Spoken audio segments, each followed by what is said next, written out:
ठंड बहुत ज़्यादा है, 7 बजने वाले हैं जबकि, और अभी पूरी तरीके से धूप नहीं निकली, धूप निकली ही नहीं है।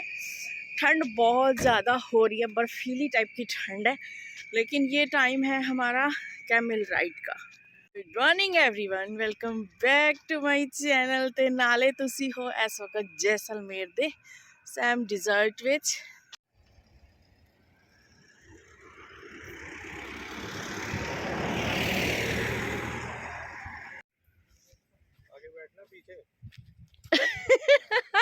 मुझे तो लग रहा है कि इनको बैठना चाहिए पीछे आगे।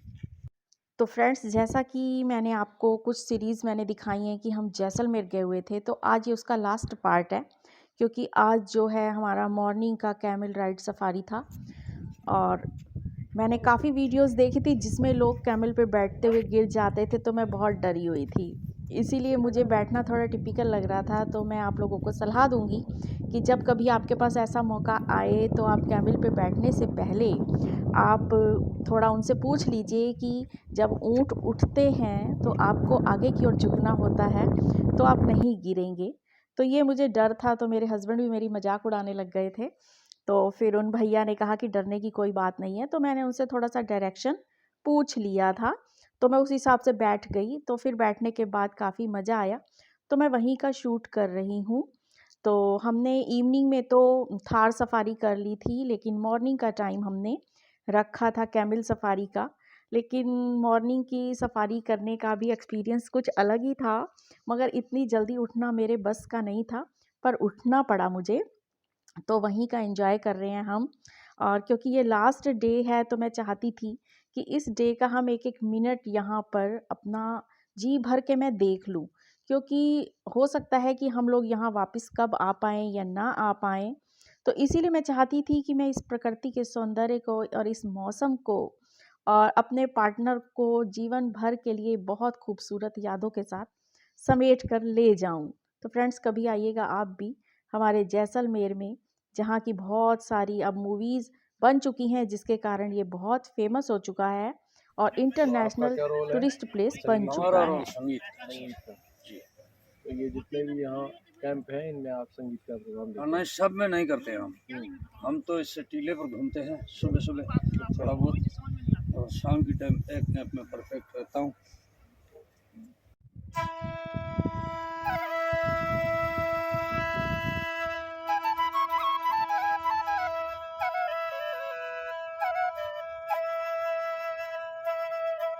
तो फ्रेंड्स, वहाँ टीले पर मॉर्निंग में ही हमें ये बाबा जी मिल गए, जो कि अपने एक कला के अलग ही महारथी हैं।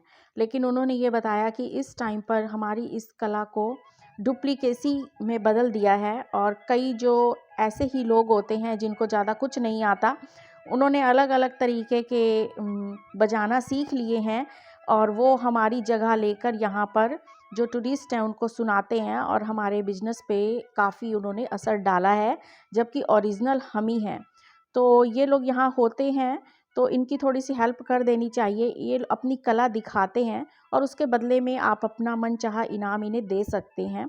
तो मुझे ये देखकर और सुनकर काफ़ी हैरानी हुई कि हमारे जो हैं कल्चर प्रोग्राम और इंडिया का कल्चर है जो, तो ये राजस्थान का कल्चर भी बहुत यूनिक है, और इन्होंने अपनी धरोहर को सहेजा हुआ है, और इतना अच्छा उन्होंने सब कुछ बजाया कि मैं हैरान रह गई। और मुझे ये भी बड़ा मतलब मैं चौंक गई उनकी ये हकीकत जानकर कि उनकी कला को अब डुप्लीकेसी में बदल दिया गया है, और लोग उनकी कला पर समझो एक टाइप का डाका ही डाल रहे हैं, और नकली चीज़ें करके उनके रोज़गार पे और उनके कल्चर को उन्होंने थोड़ा सा पीछे कर दिया है।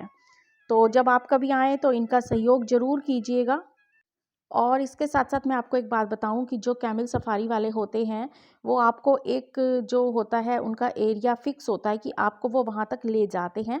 उसके बाद वो आपको सनराइज़ देखने के लिए छोड़ देते हैं। उसके बाद वो कोशिश करते हैं कि आपको एक्स्ट्रा पैसे लेके आगे तक घुमाया जाए, पर आगे कुछ भी नहीं होता, इसलिए आप उनकी इन चीज़ों बहकावों से दूर रहें। तो ये सब हकीकत जान के मैं भी थोड़ा-सा शॉक्ड हो गई। तो बस अब सनराइज़ हो रहा था, तो हमने उसको भी शूट किया है। तो आप भी देख लीजिए कि वहाँ मिनटों सेकंडों में सनराइज़ ऐसे हो जाता है कि टाइम का बिल्कुल पता ही नहीं चलता। और वो एकदम से उगकर आग के गोले की तरह महक जाता है। तो फ्रेंड्स, हमने अब सनराइज देख लिया है और ठंड काफ़ी हो रही है, मतलब इतनी ठंड हो रही है कि अभी तो मेरे हाथ बहुत ज़्यादा ठंडे हो रहे हैं, लेकिन सनराइज देख के ना मज़ा आ गया। ऐसा फील हो रहा था जैसे एकदम से उगता हुआ चला आया और लाल सूरज का गोला सा, बहुत ज़्यादा अच्छा लग रहा है। हर तरफ ब्राउन ब्राउन कलर की ही मतलब रेत सी है और बहुत पेड़ पौधे कम हैं यहाँ पे, मगर सुबह थोड़ा उठना मेरे लिए मुश्किल है, पर इस कारण उठे हम क्योंकि आज यहाँ हमारा लास्ट डे है और फिर आज की हमारी ट्रेन है तो हम चले जाएंगे। इसका एक्सपीरियंस बहुत बढ़िया रहा, रात का भी बहुत बढ़िया एक्सपीरियंस रहा है। वो देखिए मेरे पीछे सूरज आ चुका है और ठंड का मौसम ही बेस्ट है यहाँ आने का। बाकी यहाँ पे टेंट लगभग मतलब कैंप 150 के करीब है, हर रेंज में है और उनकी अगर पहले से बुकिंग करा ली जाए तो ज़्यादा बढ़िया है। इसके साथ साथ ये पता कर लेना चाहिए कि उसमें इंक्लूड हमारा क्या क्या है। जैसे ये लोग ब्रेकफास्ट तो देते हैं, डिनर देते हैं और कल्चर प्रोग्राम होता है, इवनिंग स्नैक्स होता है, साथ में आपका इंक्लूड है सफारी, जीप सफारी है या कैमल सफारी है, ये आपको उनसे पहले ही पता कर लेना चाहिए। और अगर नाइट स्टे करना है तो उसका अलग बजट होता है, और अगर आप सिर्फ और सिर्फ मतलब रात को ही वापस आप अपने जैसलमेर शहर में जाना चाहते हैं तो उसका अलग चार्ज होता है। तो इस तरीके से आप भी कभी आइए और फिर देखिए नज़ारे यहाँ के। वाकई ये भी एक, वैसे तो हम लोग दुबई सारे लोग भागते हैं, लेकिन हमारे जैसलमेर में भी आकर देखिएगा, ये भी दुबई से कम नहीं है और ये नेचुरल है। अब तो यहाँ पे काफ़ी मूवी वगैरह बनने लग गई हैं जिससे कि ये काफ़ी फेमस हो चुका है। तो फ्रेंड्स आइएगा ज़रूर और देखिएगा ज़रूर। और यहाँ पर काफ़ी मैंने अपनी रील्स भी बनाई हैं, वीडियो शूट किया है, जो कि मैंने इंस्टाग्राम पर अपनी काफ़ी पोस्ट डाली हैं। तो इंस्टाग्राम पर आप ज़रूर जाके देखिएगा और उसका डिस्क्रिप्शन बॉक्स में मैं लिंक दे दूँगी। और मेरे इंस्टाग्राम को आप ज़रूर फॉलो कीजिए, लाइक कीजिए, क्योंकि मेरी लाइफ की जो अक्सर चहल पहल होती है वो वहाँ पे अपडेट हो जाती है।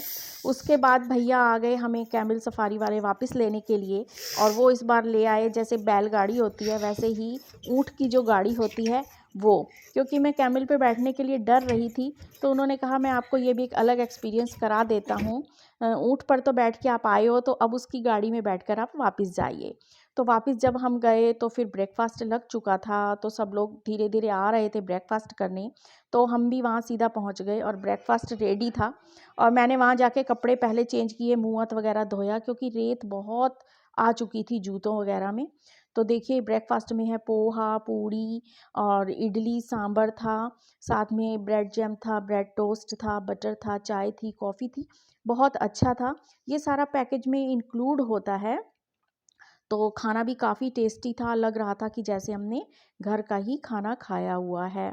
और जिन लोगों को धूप पर बैठना था, बच्चों के साथ काफ़ी लोग आए हुए थे, तो ये बाहर का कुछ ऐसा एरिया होता है, तो वो लोग वहाँ धूप पर बैठ गए। मेरा मन बिल्कुल भी नहीं लग रहा था यहाँ से उठने को, लेकिन हस्बैंड ने कहा कि अब जाने का टाइम हो गया है, क्योंकि जो गाड़ी वाले होते हैं जिन पे हम आए हुए होते हैं, उनका टाइम फिक्स होता है कि हमको 9 या साढ़े 9 बजे ये छोड़ देना होता है डिज़र्ट।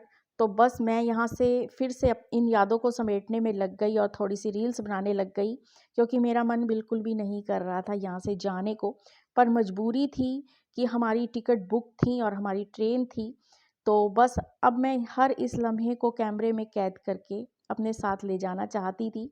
तो यहाँ पार्ट अलग अलग बने हुए थे, तो मैंने दूसरे भी पार्ट में जाके शूट किया। ये दूसरा पार्ट था, ये एसी वाले रूम होते हैं, तो यहाँ भी बहुत अच्छा लग रहा था। कुल मिला के ये ट्रिप हमारी बहुत यादगार रही। तो बस फिर इतने में हमारे गाड़ी वाले भैया भी आ गए और तब तक मैंने पैक कर लिया था सामान सारा, चेक वेक कर लिया था, और जो अटेंडेंट था वो आ गया था और उन्होंने फिर हमारा सामान भी रख दिया। मुझे ये बात बहुत अच्छी लगी कि वो हमें एक अटेंडेंट देते हैं जो कि हमारा इतना अच्छा ख़्याल रखते हैं, पानी की बोतल वगैरह देते हैं, सामान देते हैं, और ये गाड़ी वाले भैया भी हमारे बहुत अच्छे थे।